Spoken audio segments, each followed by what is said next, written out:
I'm thankful to Professor Shantesh who invited me for this seminar. It is a kind of reunion, both in terms from my alma mater, BHU.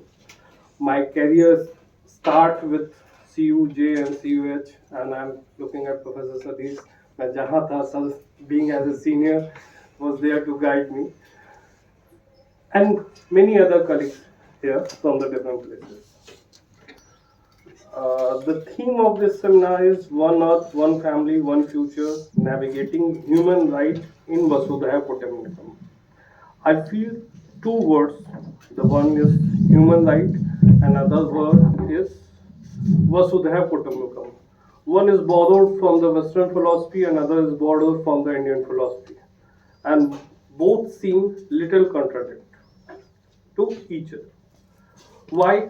Already, I'm not going in detail of that, but Professor T.P. Singh has already taught or discussed about those concepts that in India we don't discuss or emphasize more on the conception of the right. Rather, our focus is more on karma or what we call deed or gun. कर्म और गुण के आधार पे ही हम अपने जीवन का निर्वहन करते थे और धर्म भी when we talk about, मैं थोड़ा हिंदी बोल रहा हूँ क्योंकि भारतीय फिलॉसफी में थोड़ा अंग्रेजी बोलने में थोड़ा गड़बड़ हो जाता है। धर्म के संकल्पना को भी यदि उठाइएगा तो धर्म धारण करने वाले पे निर्धारित होता है। धर्म डॉगमेटिक मोनोलिथिक फॉर्म में नहीं देखने को मिलता है। But when we going for the Western philosophy is focusing more on the generalization and commonality. We are focusing more on the plurality and heterogeneity. And this is how any conception either from the Western philosophy or Indian philosophy doesn't fit with each other notions.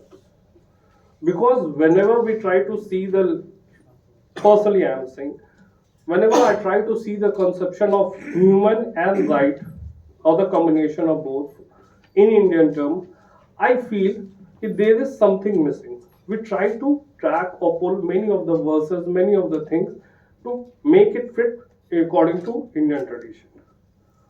Why?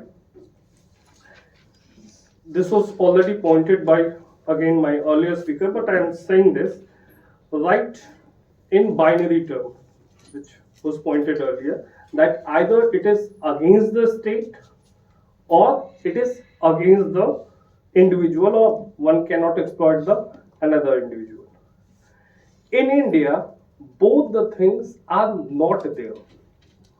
So the notion of conception of right against the state, when we are talking about Renaissance Reformation and the birth of the liberal philosophy, emerged with the representative government and democratic values.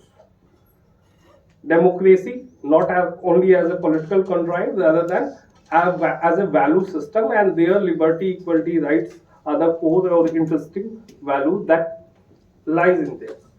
And in order to prevent the over governance or the exploitation by the governance or by the fellow beings, this notion of right has been coined, which travel a lot. A long history is there. I'm not pointing on that, but after the point of time in 1948, especially after the Second World War, when we witnessed a lot Holocaust, each and every one nation is just fighting for the land right and killing human, then again it was reiterated that okay, our focus should be more on the human